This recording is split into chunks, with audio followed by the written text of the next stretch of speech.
capitulaciones de Santa Fe eran un documento en el que se le otorgaba a Cristóbal Colón el título de Gran Almirante del Mar y del Océano y el cargo de virrey de todos los territorios que descubriera, así como la décima parte de todos los beneficios obtenidos. A Colón le costó bastante enrolar a su tripulación, pues era un viaje a lo desconocido que producía un verdadero pánico.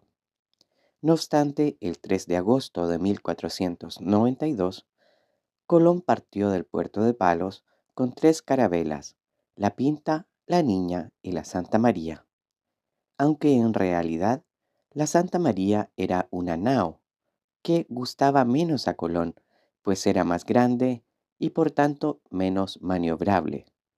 Vicente Yáñez Pinzón era el capitán de la Niña. Martín Alonso Pinzón fue capitán de la Pinta y Cristóbal Colón de la nao capitana, la Santa María. Unos 90 hombres formaban el resto de la expedición y eran casi todos andaluces. Primero se fueron a las Islas Canarias, donde Colón acondicionó las naves y se aprovisionó de víveres. Él sabía que tenía que descender a esa latitud para coger los mejores vientos. El 6 de septiembre de 1492, la expedición partió nuevamente hacia las Indias desde la isla de La Gomera. El viaje de Cristóbal Colón no resultó fácil para nadie. De hecho, hubo conatos de amotinamiento, pero gracias a la presencia y mando de Martín Alonso Pinzón, se pudieron resolver estas situaciones. Había ya pasado un mes y 6 días desde que partieron y la tripulación estaba desmoralizada y desprovista de toda esperanza. Se habían agotado todos los cálculos realizados por Colón. Fue entonces cuando el marinero Rodrigo de Triana, encaramado al palo mayor de la Pinta, divisó algo en el horizonte y gritó: ¡Tierra! ¡Tierra a la vista! Era el 12 de octubre de 1492, fecha que hoy se conmemora como la fiesta de la Hispanidad, Día de la Raza o Día del Encuentro de dos Mundos. Habían llegado a una pequeña isla de las Antillas, Guanahani. Colón la bautizó como San Salvador. Hizo 3 viajes más. Con el tiempo y nuevos viajes, la teoría de la existencia de un nuevo continente desconocido se hacía más fuerte. Colón murió, sin embargo, pensando que había llegado a las Indias por una nueva ruta occidental. Creyó firmemente esta teoría. No obstante, había descubierto un nuevo continente, cosa que nunca supo. El año 1492 cambió la historia de la humanidad para siempre y para la historiografía supone la ruptura con la Edad Media y el inicio de la Edad Moderna. El Tratado de Tordesillas.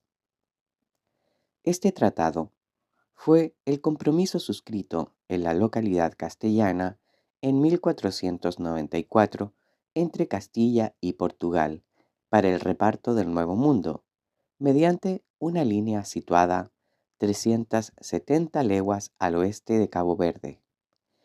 Los castellanos no interferirían en la ruta de los portugueses del Cabo de la Nueva Esperanza. A su regreso del primer viaje con la Niña y la Pinta, Colón entró con la Niña en Lisboa, después de hacer escala en Azores. Colón fue interrogado por los portugueses por sus descubrimientos, llegando a la conclusión que estos territorios les correspondían en virtud del Tratado de Alcazóvar. Por eso enviaron a su embajador a protestar ante los reyes católicos. Los reyes, en Barcelona, que ya sabían sus descubrimientos por Pinzón, negociaban por Alejandro VI en Roma el reconocimiento de las tierras como propias de España. El Papa aceptó, pero puso como condición que se pusieran límites físicos y que se arreglaran las diferencias con Portugal. Mientras se organizaba la segunda expedición a América, se entablaban las primeras negociaciones que habrían de conducir al Tratado de Tordesillas. Colón, llegando a América, comenzó a elaborar los mapas. Estos mapas llegaron en 1496. Mientras tanto, los castellanos y los portugueses habían acordado trazar una raya de polo a polo para delimitar sus pertenencias. Castilla lograba quedarse con lo descubierto. Después se situó el meridiano. Este asunto interesó mucho a Portugal. Los portugueses solicitaron llevar la raya 370 leguas al oeste de Cabo Verde para salvaguardar las islas que ya eran de su propiedad. Para los castellanos, este no era problema. El Tratado de Tordesillas solucionó algunos conflictos, pero dejó otros sin dirimir, sobre todo aquellos en que era necesaria cierta exactitud. Además de que la lengua castellana y portuguesa como unidad de medida tenían valores diferentes, asuntos como el de las Molucas y las especias quedaron sin resolver. Los españoles no habían llegado a América del Sur. Este territorio era desconocido. Por eso Brasil cayó del lado de Portugal y es el único país sudamericano en el que no se habla nuestra lengua, el español, sino el portugués. El español Hernando de Magallanes es el primero en dar la vuelta al mundo. La idea de Magallanes era encontrar un paso hacia el océano que bañaba las islas de las Especias, una ruta que no interceptaran los piratas musulmanes. Tenían que ser distintas a las que hacían los portugueses bordeando el sur de África. Solo quedaba entonces navegar hacia Occidente. Era posible solo si la Tierra era redonda, como finalmente se demostró. Una expedición con 250 hombres partió desde Sevilla en 1519. Era una aventura náutica muy temeraria y de más incalculables proporciones. No fue fácil. Desavenencias, peligros, motines, naufragios, etc. jalonaron la travesía. En 1520, una de las naves había desaparecido y otra regresado a España. Las otras tres, Concepción, Trinidad y Victoria, lograron con dificultad hallar el ansiado paso hacia el océano, que Magallanes bautizó como Océano Pacífico. Magallanes murió en Filipinas a manos de los indios. Otro marino, Juan Sebastián Elcano, llegaría a la meta. En la nao Victoria, Sebastián Elcano llegó a las Molucas. Tras cargar las bodegas con las preciadas especias, Elcano se devolvió a España, tratando de no ser descubierto por los portugueses. El 6 de septiembre de 1522, 18 marinos desembarcaron en Sanlúcar 3 años después de haber zarpado desde Sevilla. Había obsesión por las especias, porque eran muy importantes y escasas en aquel tiempo. Las Islas Molucas eran las únicas donde se cultivaban. La comida podrida era común y las especias las arreglaban. Valían más que el oro. Los portugueses tenían una vía que era por África del Sur. Colón se encontró con el nuevo continente. La ruta americana hacia las especias era castellana. Magallanes sabe que tiene que ser por territorio castellano, porque Portugal era el único que podía hacerlo desde el África del Sur. Cuando embarcan en Sevilla, por orden del rey Carlos I, van a misa. Tienen que comulgar y jurar lealtad al rey de Castilla. Todos los que van están trabajando para el rey de Castilla, de España. La nacionalidad entonces de la expedición era castellana. Elcano era tradicional de una familia de pescadores. Trabajó al servicio de España. Es un piloto experimentado. pero como uno más de la expedición española. Carlos I quería que siempre estuviese un castellano al lado de Magallanes, porque éste era de confianza. Este hombre se llamaba Juan de Cartagena. Pero Magallanes no le hizo caso. Magallanes actuó siempre como un capitán único de la flota, y así desobedeció al rey de España. Cuando se completa la primera vuelta al mundo, es algo histórico. Es un hito de la historia, uno de los más importantes. Entran primero en Río Solís, que hoy es llamado Río de la Plata. Pasan por el estrecho de Magallanes y solo quedaron 3 barcos que pudieron continuar la travesía. Muchos empezaron a cuestionar el liderazgo de Magallanes, que no tenía un comportamiento fiel al rey de España. Llegan a la isla de Guam, la isla de los ladrones, porque los indios se llevan todo lo que pueden de los barcos. Después llegan a Filipinas. Ahí muere Magallanes. Desde ese momento, el Cano pasa a tener el completo liderazgo de la expedición. Avances científicos de la Edad Moderna. Entre los siglos XVI y XVII se llevó a cabo una revolución científica que transformó la manera de ver el mundo y el universo. Esto se desarrolló gracias a la mentalidad de la época, porque se cuestionaba y observaba la naturaleza y el estado de las cosas. Gracias a los descubrimientos científicos de la Edad Moderna, se terminó de creer en la visión aristotélica del cosmos, en la que el centro del universo era la Tierra. Gracias a los estudios de Copérnico, Kepler y Galileo Galilei, se dejó de creer en esta idea. Copérnico cambió la imagen que se tenía del universo al reemplazar al geocentrismo por el heliocentrismo. Otra de las afirmaciones de Copérnico fue que la Tierra era esférica y presentaba un movimiento sobre su propio eje, el movimiento de rotación, y además que se movía en una órbita circular alrededor del Sol, movimiento que se llama de traslación. También alrededor de la Tierra gira la Luna. Galileo Galilei confirmó las afirmaciones de Copérnico a través de sus observaciones por el telescopio. Estableció que la galaxia era una agrupación de miles de estrellas y que la superficie de la Luna no era lisa. Además, reafirmó la idea de que la Tierra no era el centro del universo. Los postulados de Galilei fueron cuestionados por la Iglesia, pues decían que sus teorías iban en contra de las Sagradas Escrituras.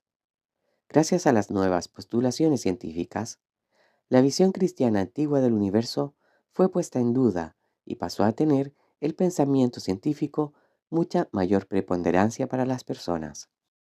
La ciencia quería conocer las leyes de la naturaleza para ir en beneficio de toda la sociedad. Se fueron marginando la magia y las explicaciones teológicas para darle paso a la ciencia moderna. La ciencia moderna tenía una concepción lógica y matemática del mundo. El símbolo de la ciencia moderna es el método científico, que le da gran importancia a la experiencia y a la comprobación empírica de los nuevos conocimientos, por ejemplo en medicina, matemática, geografía, física y astronomía. En el ámbito de la medicina, se hicieron importantes estudios sobre la anatomía del cuerpo humano, por ejemplo, aportando al conocimiento de la circulación de la sangre y al sistema respiratorio. La Ilustración. La Ilustración es un movimiento de renovación intelectual, cultural, ideológica y política que surgió en Europa como resultado del progreso y difusión de las nuevas ideas y conocimientos científicos, los mismos que iluminaron la mente de los hombres, contribuyendo a modificar su espíritu. La Ilustración se desarrolló en el siglo XVIII, llamado también Siglo de las Luces. En toda Europa se estaba viviendo en la época de las luces, en que los hombres iluminados por la luz de la razón debían establecer una nueva organización social. En el siglo XVII ya se observaba un pequeño vestigio del iluminismo a través de los trabajos de René Descartes. que inició las bases del racionalismo como la única fuente de conocimiento. Su teoría fue resumida en la frase pienso, luego existo. El iluminismo se creó por la insatisfacción constante que había en Europa en las dos últimas décadas del siglo XVIII.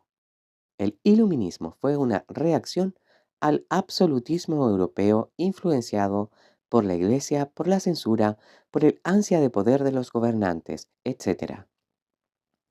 En Francia fue donde el movimiento tomó mayor auge en virtud del choque constante entre el feudalismo y el desenvolvimiento del capitalismo emergente, entre otras luchas sociales que propagaban las ideas de los iluministas a través de la Revolución Francesa. Como resultado fue la eliminación del sistema feudal, del absolutismo y del mercantilismo. El movimiento iluminista exaltó el poder de la razón por sobre la fe y la religión, valorando la razón por encima de todo. Pensaban que era el instrumento más importante para lograr alcanzar el conocimiento. También debemos decir que rechazaba la herencia que dejó la Edad Media. Los pensadores inventaron la idea de que nada bueno había ocurrido en la Edad Media. Por eso abogaban por la limitación de los privilegios del clero y de la Iglesia, así como el uso de la ciencia para cuestionar las doctrinas religiosas. En lo económico, antiguamente se creía que la única fuente de riqueza era la tierra, y por eso decían que lo más importante era la tierra, lo cual se sustentaba en la fisiocracia, es decir, en la fuerza del trabajo. Sin embargo, con esta época llegó el liberalismo económico creado por Adam Smith, el cual se diferenciaba de los fisiócratas porque decía que en vez de sustentar la riqueza en la fuerza del trabajo del hombre, que la fuente de la riqueza debía ser el comercio libre y la no intervención del Estado en cuestiones económicas. En palabras simples, Adam Smith sostuvo en su libro La riqueza de las naciones que el Estado debe practicar el liberalismo económico en vez de intervenir en la economía. En cuanto a lo político, al contrario del absolutismo, la Ilustración sostuvo que el poder del rey debe ser limitado por un consejo o una constitución y que igualmente los súbditos debían tener más derechos y ser tratados de forma igualitaria. Con ello querían afirmar que todos deberían pagar impuestos y minorías como los judíos tenían que ser reconocidos como ciudadanos plenos. De igual forma, los ilustrados no estuvieron de acuerdo con la participación de la Iglesia en la vida pública. La religión no debía para ellos interferir ni en la sociedad ni en la política. Algunos representantes de la Ilustración son John Locke, el padre de la Ilustración. Su obra principal fue el ensayo sobre el entendimiento humano. Voltaire se destacó por la crítica al clero y a la prepotencia de los poderes. Montesquieu, en su libro El espíritu de las leyes, defendió la separación de los tres poderes del Estado: ejecutivo, legislativo y judicial. Rousseau fue defensor de la pequeña burguesía. A través del concepto de contrato social, estipuló que la soberanía debe recaer en el Estado, pero a través de la voluntad del pueblo. Quesnay fue un fisiócrata que creía que la riqueza estaba en la tierra. Y por último tenemos a Adam Smith. Sostuvo el postulado del liberalismo económico y su principal trabajo es el libro La riqueza de las naciones. Con la Ilustración vinieron aparejadas muchas consecuencias sociales. Para comenzar, hubo un gran aporte a la ciencia con descubrimientos, nuevos pensamientos y aportes en las matemáticas, en la física y en la astronomía. Además, se desarrollaron diferentes ideas nuevas como la tolerancia, la igualdad, la política y la religión. El cambio en los pensamientos de la sociedad y en el enfrentamiento del pueblo contra la monarquía absoluta significaron una gran transformación. Revolución norteamericana. La ambición de un imperio, la necesidad de un pueblo, una lucha desigual fueron los detonantes entre 1756 y 1763. Francia y España combaten contra Gran Bretaña por los territorios de América del Norte. La Guerra de los 7 Años deja a los británicos como vencedores. Ello los llevó incluso a conquistar parte del Canadá. Los colonos entonces comenzaron a fundar y poblar nuevas ciudades y pueblos. Al combatir a los indios, la corona ayudó a crear nuevas oportunidades para los colonos. Así, los territorios se llenaron de fincas y haciendas que proveyeron de tabaco a la corona británica. La sociedad no tenía en ese entonces una fuerte aristocracia de nacimiento, por ende, todos los colonos comerciaban a la par. Los blancos eran todos iguales. Sin embargo, debe mencionarse que se trata de una sociedad esclavista. Como Gran Bretaña se hallaba al inicio de la Revolución Industrial, necesitaba de sus colonias para proveerla de materias primas.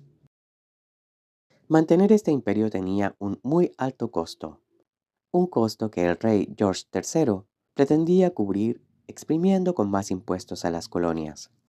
Esto por supuesto generó un gran descontento y sostenidos reclamos entre las personas que habitaban las colonias de Norteamérica. El rey los desoye y pretende continuar con su plan.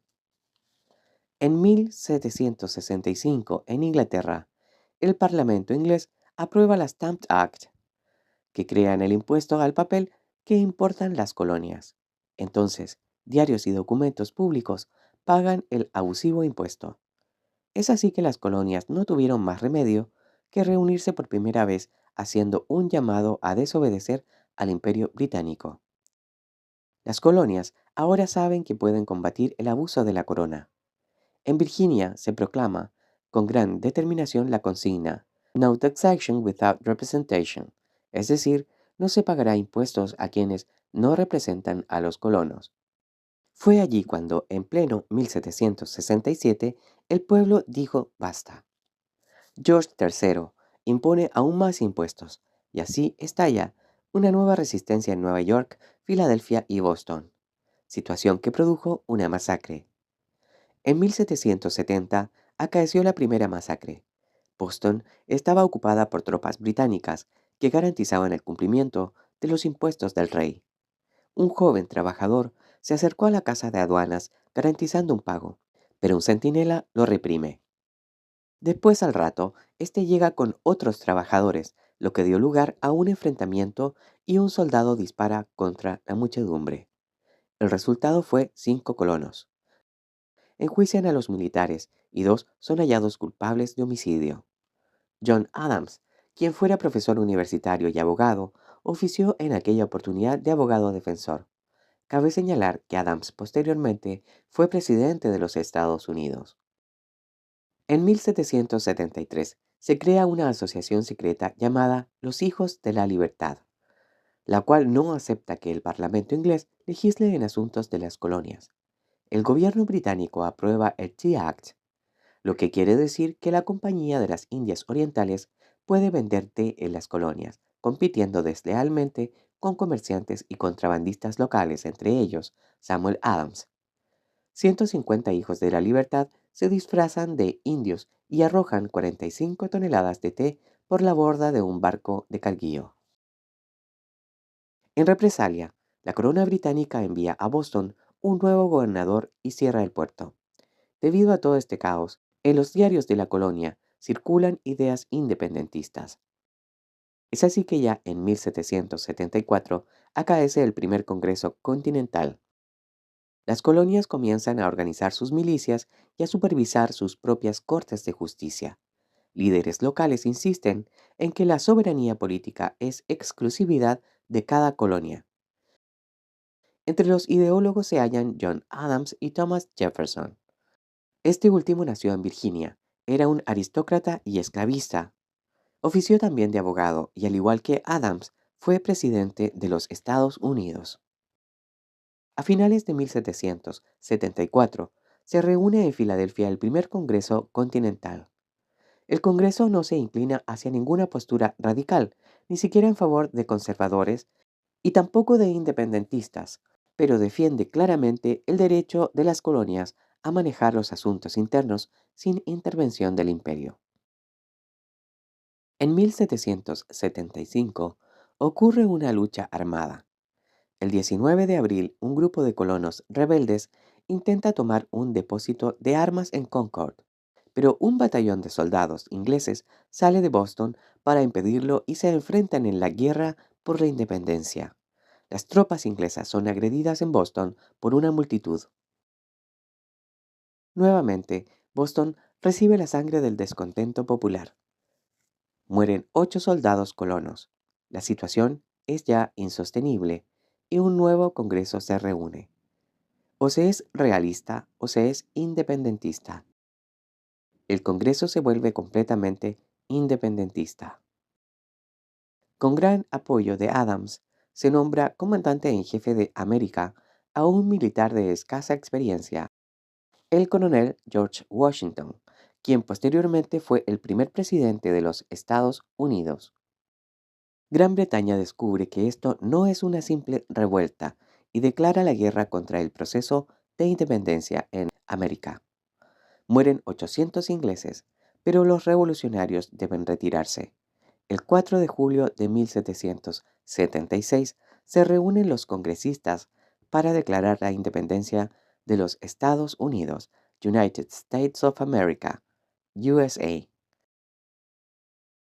La independencia fue redactada por Jefferson Adams y Benjamin Franklin. En diciembre de 1776, Washington escribe una nota en su escritorio y viaja a la batalla de Trenton. Comanda una fuerza de más de 2.000 hombres, pese al mal tiempo. Las tropas revolucionarias vencen a mercenarios alemanes que pelean por parte de la colonia británica. En 1777 se enfrentan nuevamente y el Imperio Británico se rinde, causando un cambio imprevisto en la guerra. Carlos III en España y Luis XVI ven la oportunidad de tomar revancha por parte de la Guerra de los 7 Años. Benjamin Franklin negocia en París y Francia, entra en la guerra firmando una alianza con los colonos. España hace lo mismo. Ahora la guerra tiene una coalición internacional. Los días del Imperio Británico en Norteamérica están contados. En 1781 ocurre la batalla final y 8.000 soldados británicos defienden Georgetown, su último reducto. Las tropas británicas se rinden y la revolución triunfa. Esta guerra duró 8 años y en ella murieron 25.000 revolucionarios. Los vencedores viajan a Francia a firmar un tratado de paz. La revolución independentista de los Estados Unidos sienta las bases de la sociedad liberal e igualitaria y abierta a la aventura del ascenso social. En 1776, los colonos instalados en la costa este de Norteamérica, organizados en 13 colonias, quisieron dejar de ser ingleses. Ese mismo año firmaron la Declaración de Independencia y mostraron al mundo la declaración de una nueva república, los Estados Unidos. 13 son las colonias fundadas por el Imperio Británico en América del Norte: Massachusetts, New Hampshire, Rhode Island, Connecticut, Nueva York, Pensilvania, New Jersey, Maryland, Delaware, Carolina del Norte, Carolina del Sur y Georgia. Con todo, hay que recordar que la monarquía británica no era precisamente la más autoritaria de Europa. El sistema parlamentario inglés se había fraguado muchísimo antes. Este sistema de corte liberal fue el primero en reducir el poder del monarca y marcó un ejemplo para el resto de las naciones que todavía andaban en el absolutismo. El sistema parlamentario inglés, por tanto, supuso una oleada de liberalismo que puso en crisis el antiguo régimen. La vida política de las colonias se desarrolló con un cierto grado de autonomía, creando sistemas de gobierno propios. La guerra cambió el panorama. La nueva intervención inglesa sobre la actividad económica de América hizo que progresivamente los colonos se fueran resistiendo al control londinense. Consideraron abusivas las nuevas políticas económicas, fiscales y administrativas. No hay tributación sin representación. Ese es el lema de las 13 colonias con que denunciaron los impuestos como ilegítimos al no estar ellos representados en el Parlamento británico. El Bill of Rights prohibía el cobro de impuestos sin consentimiento parlamentario. Durante la monarquía de George III, se aumentaron los impuestos para cubrir la deuda del Estado y el coste económico del mantenimiento de las tropas que guarnecían los enclaves del imperio. La presión de los impuestos recayó sobre las colonias y de las Islas Antillas. Se aprobaron las leyes recaudatorias como la ley del azúcar y del timbre. La situación se agravó con las leyes para recaudar por medio de las importaciones de la colonia.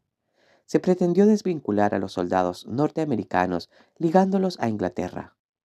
Esto permitió a las tropas allanar las viviendas solo por sospecha de delitos. La política económica británica, con estas medidas impopulares, obstaculizaba las acciones comerciales de la oligarquía americana. Se organizó entonces una asociación de patriotas llamada Los Hijos de la Libertad. Este grupo era liderado por el ideólogo Samuel Adams y en todo caso también por John Hancock. La Revolución Francesa. La Revolución Francesa fue el cambio político-social más importante que se produjo en Europa a finales del siglo XVIII. Fue un periodo ultraviolento, cruentísimo, en el que se derrocó al antiguo régimen monárquico, en que reinaba el rey Luis XVI con su consorte, la odiada y legendaria reina María Antonieta. Tras derrocar al régimen, se levantó uno nuevo donde gobernaba la burguesía apoyada por las masas populares.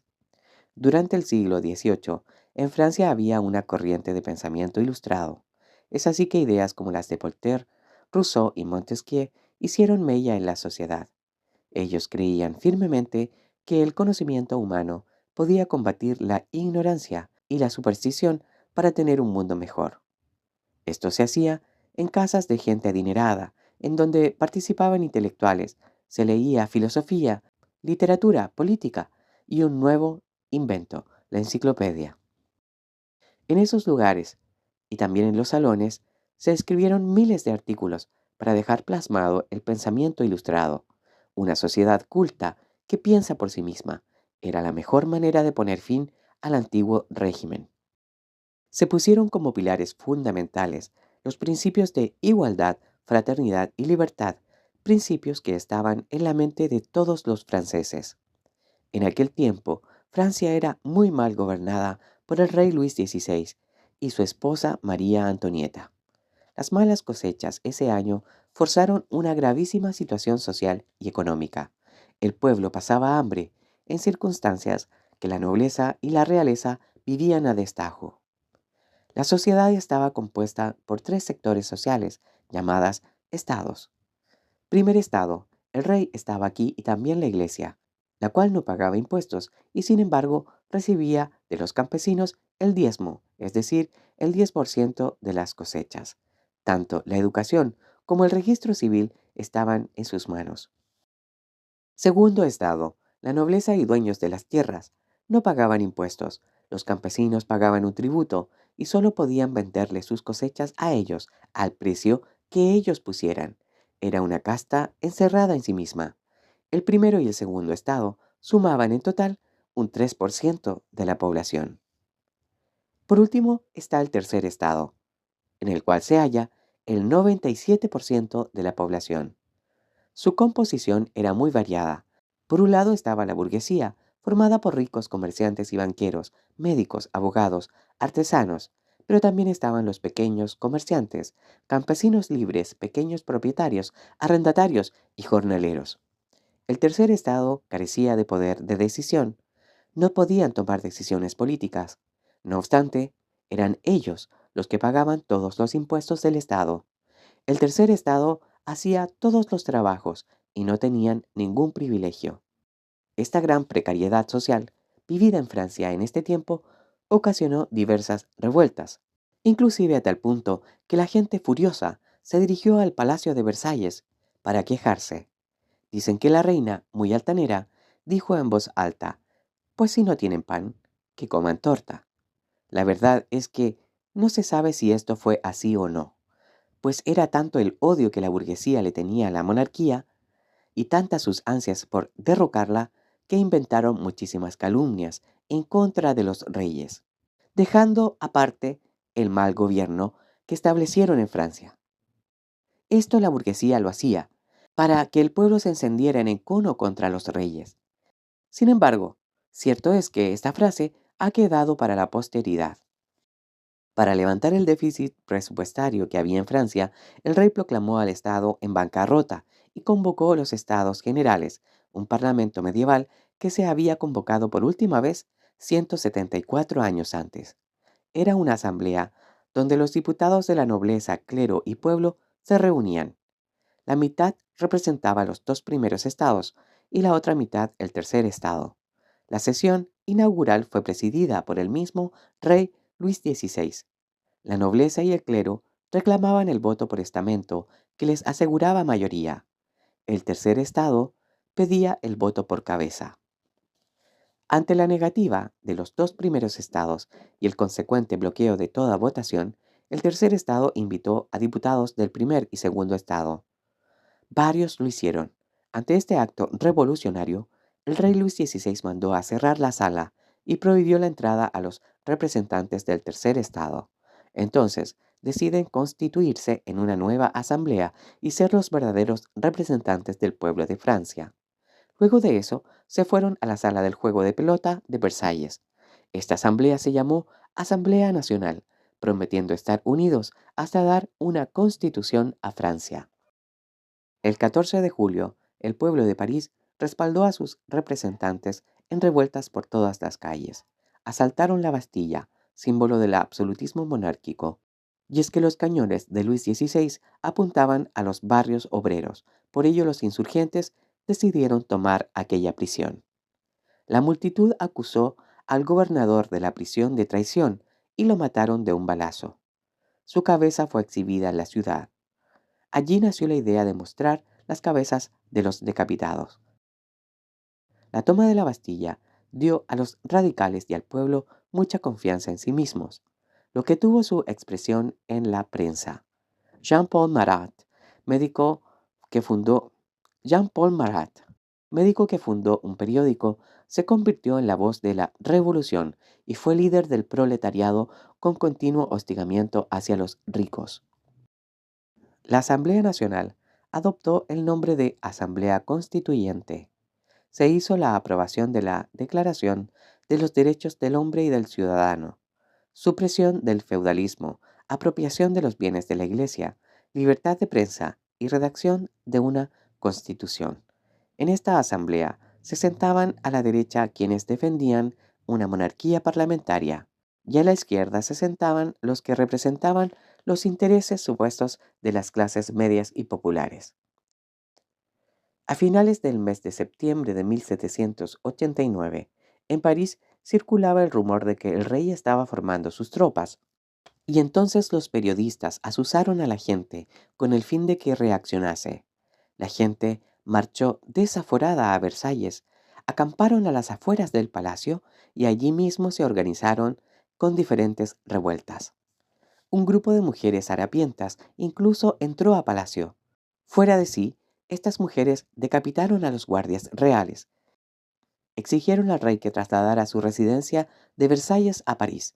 Entonces el rey tuvo que alojarse en París, en el Palacio de las Tullerías. Era una manera de tenerle más controlado y someterlo a la voluntad popular. La Asamblea Constituyente, que trasladó su cámara a París, aprobó la Constitución en 1791. Francia funcionaría de ahora en adelante como una monarquía constitucional. La soberanía residiría en la nación y ya no más en el rey. Al rey no le quedó otra que aceptar tal constitución.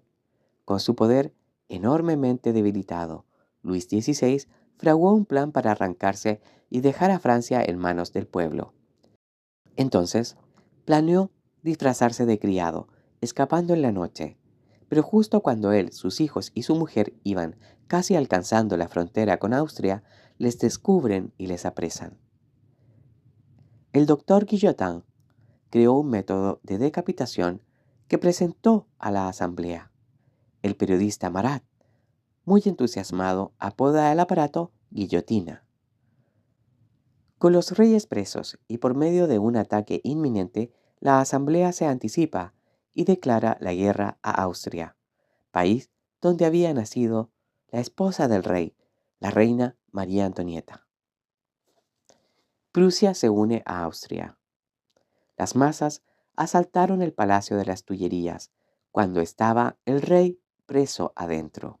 La Asamblea suspendió las facultades constituyentes al rey en ese mismo instante.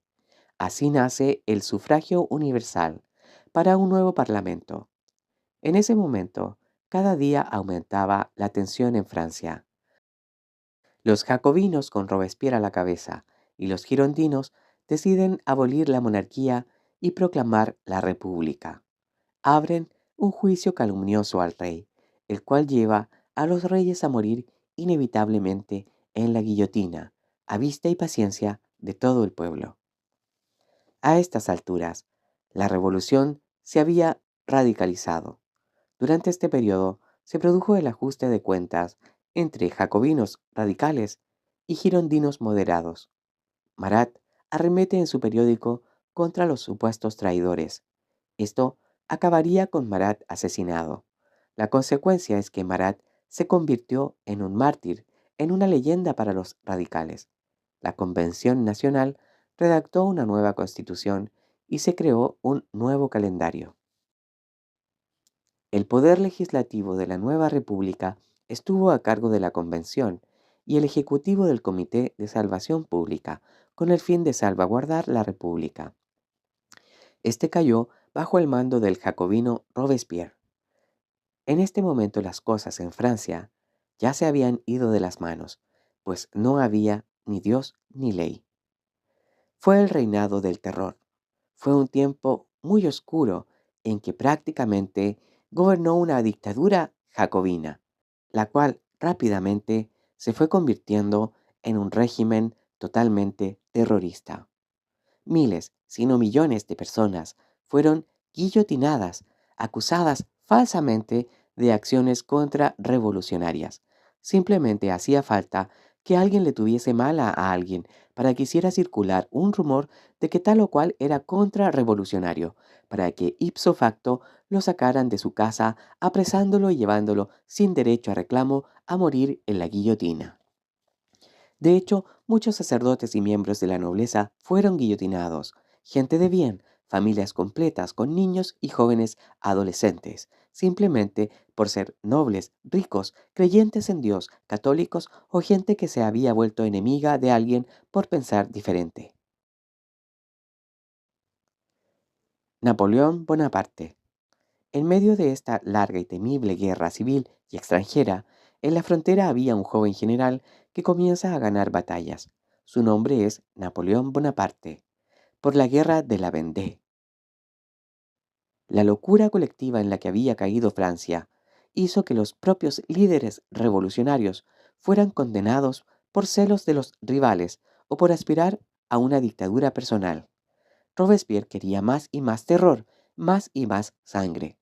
Parecía que la maldad se había apoderado completamente de toda Francia.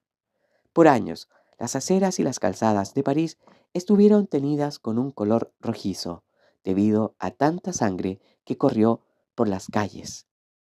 Danton quería acabar con el terror y poner fin a tanto odio y asesinato.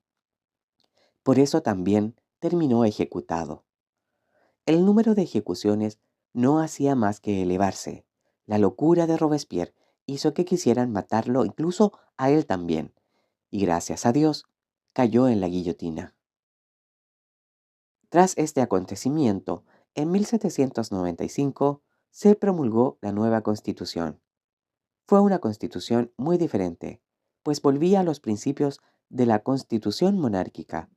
La novedad era que el poder legislativo estaba compuesto por dos cámaras, siguiendo el modelo británico. El Ejecutivo estaba integrado por 5 personas llamadas directorio. El directorio es una fase de carácter mucho más moderado.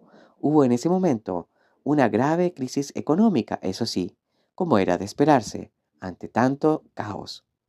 Napoleón Bonaparte había retornado de Egipto y encontró la motivación necesaria para dar en 1799 un golpe de Estado, que en el calendario que habían inventado los franceses era el 18 de Brumario.